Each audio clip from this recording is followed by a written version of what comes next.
Hello my dear students, welcome to all of you in your online classes. Students, हम लोग class 10th की physics पढ़ रहे हैं, जिसमें अब हम लोग रिफ्लेक्शन ऑफ लाइट की तरफ बढ़ चुके हैं।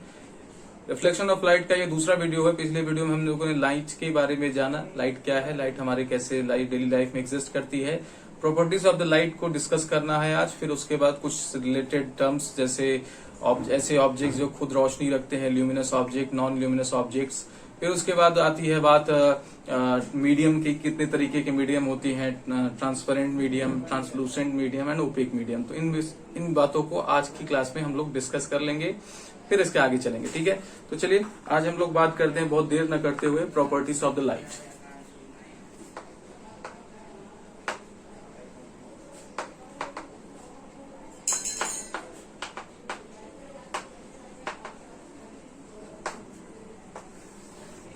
तो प्रॉपर्टीज ऑफ द लाइट में क्या होता है बेटे, पहली प्रॉपर्टी हम लोगों ने कल डिस्कस किया था कि लाइट बिना मीडियम के और किसी मीडियम, ट्रांसपेरेंट मीडियम में भी चल सकती है। ठीक है, light can travel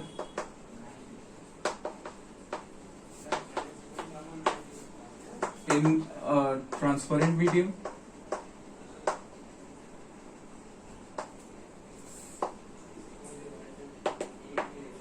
and without medium. इसका आप एग्जांपल देख सकते हैं भाई, आप लाइट को वाटर में भी ट्रेवल करते देखते हैं। कैसे देखते हैं, ग्लास में पानी भर लीजिए, आपके है ना, ग्लास में पानी भर लीजिए, कौन से ट्रांसपेरेंट ग्लास में, पानी से आप बल्ब को देखिए तो बल्ब की रोशनी आपको उस ग्लास के थ्रू दिखाई देगी। इसका मतलब लाइट उससे पास हो रही है।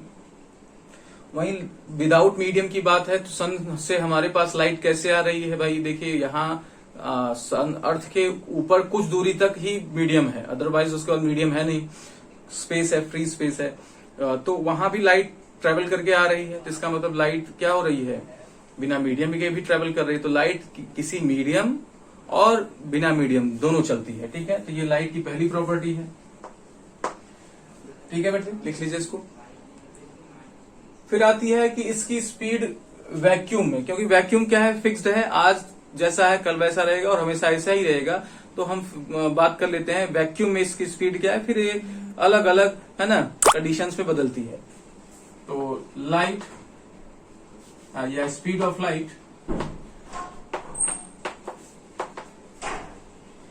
In vacuum is 3 into 10 to the power, सही गया मैं तो, 8 मीटर पर सेकेंड। ये वैक्यूम में स्पीड है माय डियर स्टूडेंट।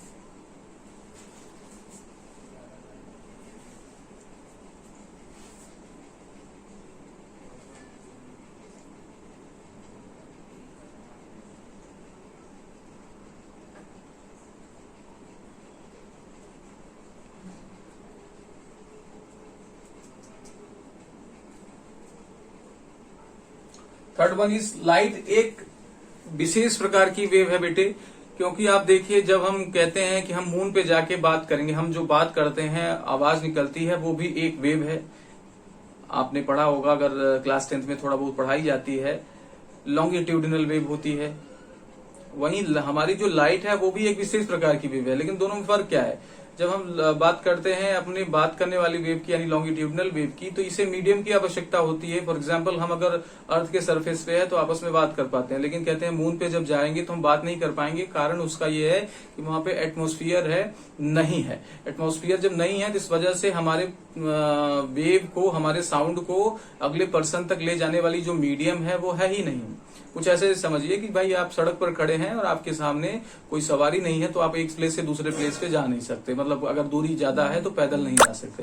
कहने का मतलब कुछ ऐसा ही है कि साउंड एक से कान से दूसरे कान तक ले जाने वाली जो मीडियम है वो है ही नहीं। हमारे बोलने से उसके अगले पर्सन के कान तक जैसे जिस मीडियम के थ्रू जाना है वो वहां पर है नहीं। दैट इज वाई वहां पर साउंड ट्रेवल नहीं करता। लेकिन इसके साथ, किसके साथ, लाइट के साथ ऐसा नहीं है। लाइट मीडियम में भी ट्रेवल करती है तो ये वेव भी, और विदाउट मीडियम भी ट्रेवल करती है। तो ये एक स्पेशल टाइप का वेव है बेटे, जिसे इलेक्ट्रोमैग्नेटिक वेव बोलते हैं। क्या बोलते हैं, इलेक्ट्रोमैग्नेटिक वेव। तो light is an electromagnetic wave.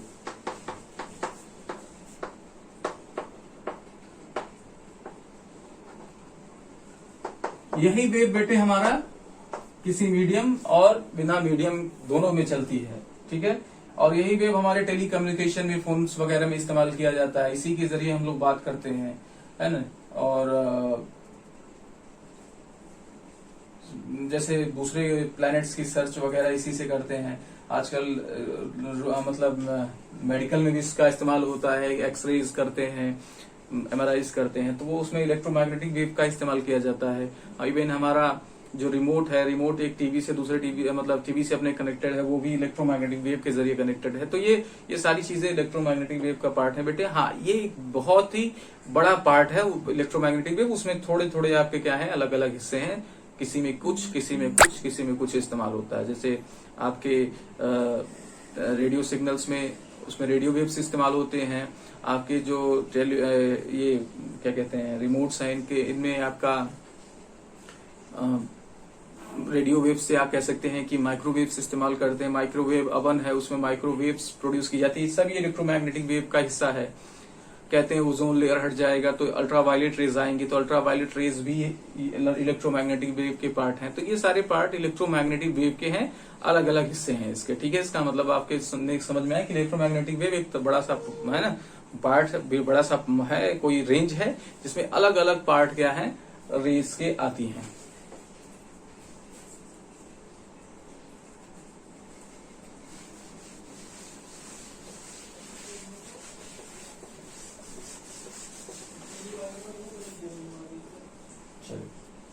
Next की बात करते हैं, 3 पॉइंट्स हो गए। चौथा पॉइंट ये कि लाइट अलग अलग तरीके के फिनोमिना शो करता है। ये रिफ्लेक्शन, रिफ्रैक्शन, ये तो आप रिफ्लेक्शन तो क्लास 9th में, क्लास 10th में पढ़ लेंगे थोड़ा बहुत रिफ्लेक्शन के बारे में, रिफ्रैक्शन के बारे में।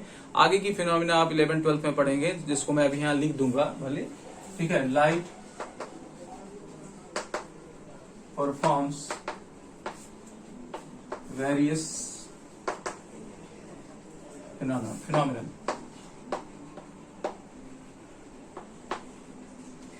ठीक है, like reflection, refraction, reflection, refraction, diffraction, ऐसे लिखने हैं, इंटरफेरेंस,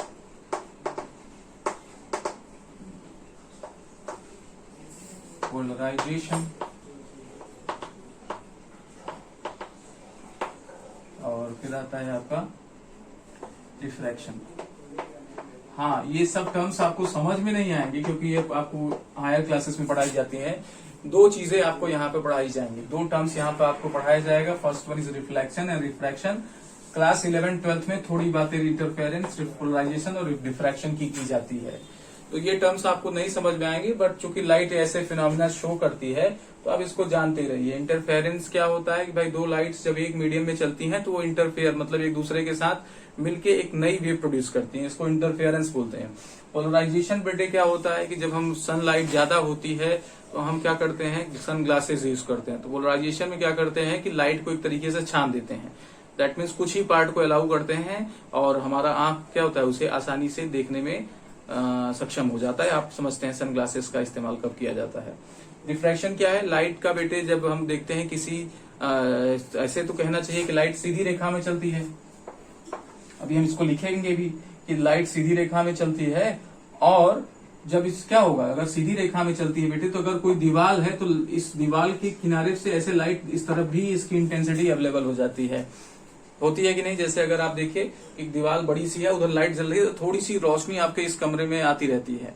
वो जो रोशनी, ये क्या होता है कि आपकी लाइट इस तरीके से अपना पाथ थोड़ा सा बेंड करती है, तो इस फिनोमेना को डिफ्रैक्शन बोलते हैं, ठीक है।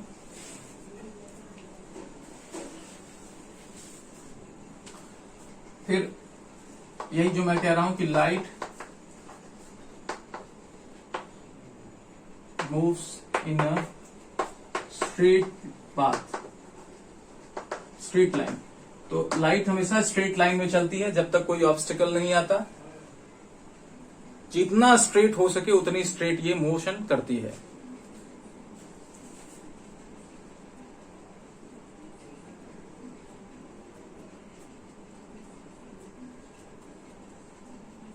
ठीक है बेटे। तो ये अलग अलग आपके क्या है, प्रॉपर्टीज हैं। इसमें और भी प्रॉपर्टीज ऐड हो जाती हैं, जब आप अलग अलग बुक्स में पढ़ेंगे तो एक दो और ऐड हो जाएंगी, हालांकि इससे ज्यादा है नहीं, सब घुमा फिरा के यही बातें बोलते हैं। ठीक है, तो इसको आप नोट कर लीजिए, इससे क्वेश्चन आते हैं। अब एमसीक्यूज क्वेश्चन भी इसी से आपके बन सकते हैं, तो इसके आप क्या कर लीजिए, नोट कर लीजिए। कोई प्रॉब्लम हो इसमें, कोई टर्म्स नहीं समझ में आ रहा है, हाँ इन टर्म्स के लिए परेशान मत रहिए, इंटरफेरेंस, पोलराइजेशन, डिफ्रैक्शन के लिए परेशान मत रहिए, हायर क्लासेस के टर्म्स हैं। बस यहाँ पर लाइट इन सबको शो करती है, इन सबको दिखाती है, दैट इज वाई हम इसे यहाँ पे लिख लिए हैं। ठीक है, इसके लिए परेशान होने की जरूरत नहीं है कि अरे ये क्या हो गया सर, बता क्यों नहीं रहे हैं, ये हायर क्लासेस में पढ़ाई जाती है।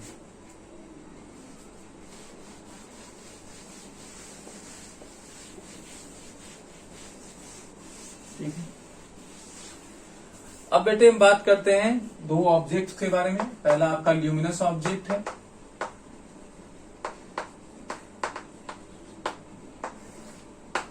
ल्यूमिनस ऑब्जेक्ट बेटे ऐसे ऑब्जेक्ट्स होते हैं जिनके पास खुद की रोशनी होती है, जैसे सन, स्टार्स या हमारा जलता हुआ बल्ब। ऐसे ऑब्जेक्ट जिनकी खुद की रोशनी होती है, जिनके पास खुद की लाइट होती है, उनको हम ल्यूमिनस ऑब्जेक्ट्स बोलते हैं। और इन ऑब्जेक्ट को देखने के लिए हमें किसी और लाइट की आवश्यकता नहीं।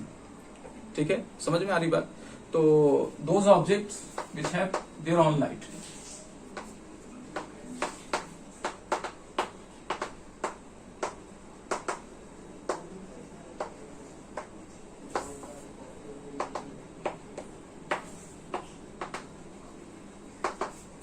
Are called luminous object. क्या बोलेंगे उनको?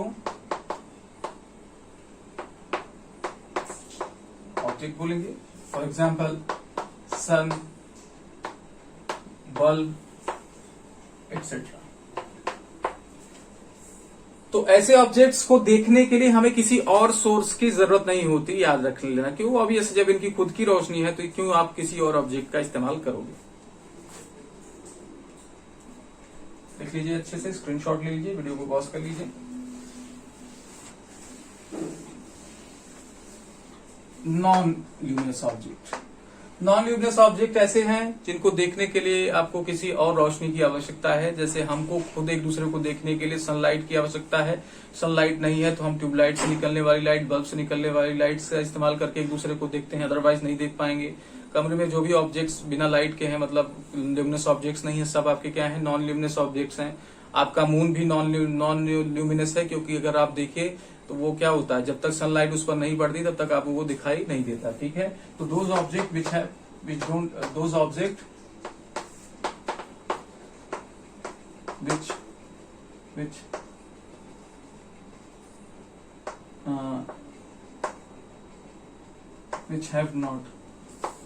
which not have, ऐसे लिखें, not have their own light, they can be seen with the help of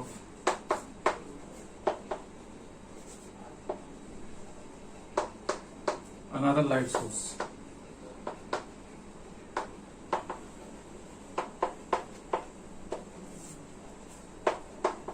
Are called non-luminous object. लिखते चलिए, वीडियो को पॉज कर लीजिएगा या स्क्रीनशॉट ले लीजिएगा। ठीक है, एग्जाम्पल में आपके मून, पेन, टेबल, व्हाटएवर, आप समझ गए कि किस तरीके का ऑब्जेक्ट आपके नॉन ल्यूमिनस होते हैं। तो स्क्रीनशॉट ले लीजिए बेटे, या वीडियो को पॉज कर लीजिए, लिख लीजिए इसको। ठीक है, तो चलो बच्चों, आज के लिए इतना ही। उम्मीद करता हूं आपको non luminous, luminous properties of the light समझ में आई। जब अगली वीडियो में मिलेंगे तो इसके आगे ही बात करेंगे। आप नोट करते चलिए, जो चीजें नहीं समझ में आए उससे पूछते चलिए, पुराने चैप्टर्स की भी रिवीजन करते रहिए। ठीक है, तो मिलते हैं नेक्स्ट वीडियो में, तब तक के लिए थैंक यू वेरी मच।